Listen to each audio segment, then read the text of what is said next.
The moment she said the words, I knew everything was about to change. Not just the relationship. Not just the future we had talked about for years. Me. It would change me.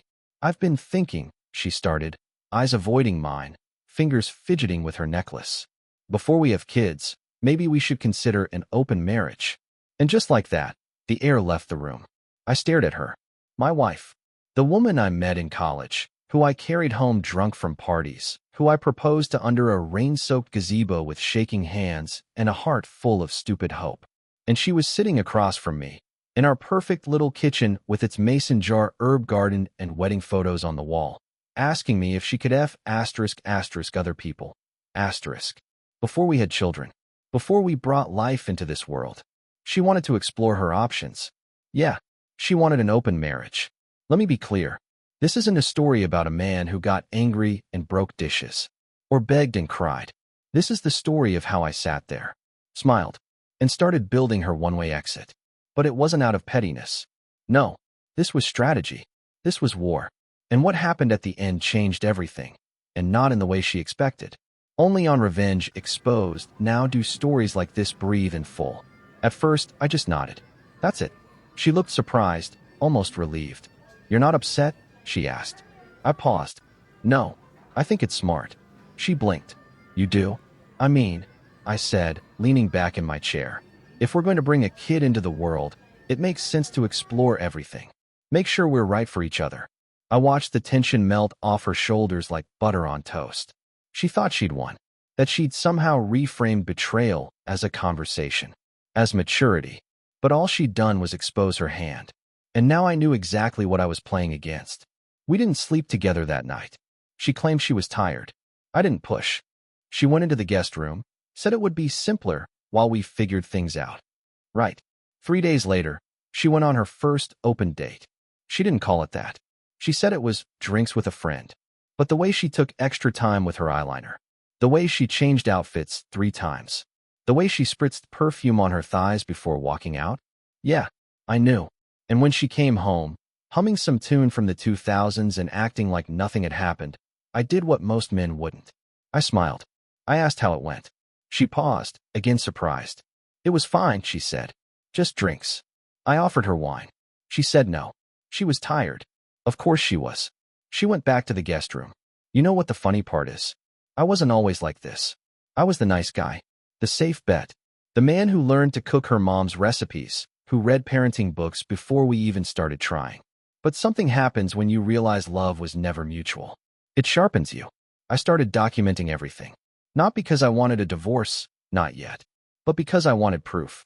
Bank statements, phone records, GPS trackers on her car. I even created a private folder on my computer titled Evidence. Every time she went out, I had the time stamp, the outfit, the Uber receipt. Every time she lied, I marked it. This wasn't paranoia. This was prep. 2 months in, she started getting bolder. Stopped hiding the names in her phone. Started coming home with hickeys she didn't even bother to conceal. One night, she forgot to take off a bracelet, the one I didn't buy. That night, I lay awake for hours. Not sad. Not angry. Just calculating. One afternoon, I told her I was flying out of town for a business trip. She barely reacted, which was good, because I didn't fly anywhere. I parked my car 3 blocks from our house, waited until sunset, and walked in through the back door. The moans were unmistakable. The sounds coming from our bed, in our sheets, like knives to the chest. But I didn't storm in. I didn't yell. I walked back out calm, because now I had everything I needed. See, I had already called a lawyer. And in our state, adultery invalidates most financial claims in a divorce. I wasn't just going to end the marriage. I was going to clean her out. Over the next few weeks, I played the part. I cooked breakfast. I smiled when she brought up her friends. I even pretended to schedule a couple's therapy appointment. But behind the scenes, I changed the passwords, closed joint accounts, shifted assets into protected trusts. She didn't notice. Too busy being liberated. One morning, she made a comment that I'll never forget. I was washing dishes. She walked past me in a silk robe, the one I bought her for our anniversary. She kissed me on the cheek and said, "You know this open thing? I think it's actually making us stronger." I looked at her, really looked, and I realized she believed it. She thought she was winning, that she was the enlightened one, The empowered woman who had it all. She had no idea she was holding a time bomb. Then came the baby conversation. "Hey," she said one night over takeout.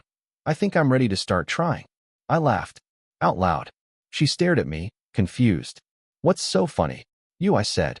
"You really think I'd raise a child with someone who needs side pieces to feel fulfilled?" Her face dropped. "What are you talking about?" "I'm talking about the fact that you've slept with at least 6 men since January. That you lied to me. That you made a fool out of this marriage." Her eyes went wide. "How do you?" "I know everything," I said. Calm. Ice cold. The receipts. The hickeys. The guy who wore cologne that made my pillow smell like a strip club. "I know." She started to cry. "I thought you were okay with it." "No. You hoped I was too weak to stand up for myself." I stood and handed her the envelope. "What is this?" "Divorce papers. Pre-signed. With a settlement that leaves you with your car and your clothes." She stared at me, mouth open. "You can't be serious." "Oh, but I am." She shook her head. "You can't just kick me out." "Actually," I said, pulling out my phone, "I can." I hit play. And there, loud and clear, was her voice, in our bed, with someone else. Her face turned white. "You recorded me?" I protected myself. "You thought you were playing chess with a pawn. Turns out, I was the king." She moved out that week. Tried to fight the divorce. Failed. Turns out, courts don't take kindly to cheaters who flaunt it on social media. Her poly-freedom posts. Exhibit A. She lost everything. The house. The lifestyle. The future. And me? I kept it all. 6 months later, I bumped into her at the grocery store. She looked smaller. Not physically. Just dimmer. Duller. "You look good," she said quietly. I nodded. "I am." She hesitated. "Do you hate me?" I looked her dead in the eyes. "No. I thank you." "For what?" "For showing me who you really were before we brought a child into this mess." She blinked fast. "I didn't mean to hurt you." "But you did." Silence.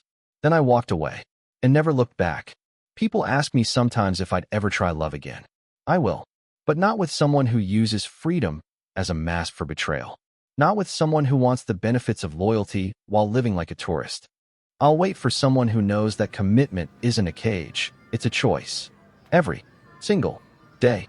You want to know the real revenge? It wasn't the paperwork, or the assets, or the silence. It was watching her realize she lost a man who would have done anything for her, because she wanted to see what was out there. And when she looked back, I was already gone. This was my story. You won't hear it anywhere else. Only on Karma Revenge. Collision.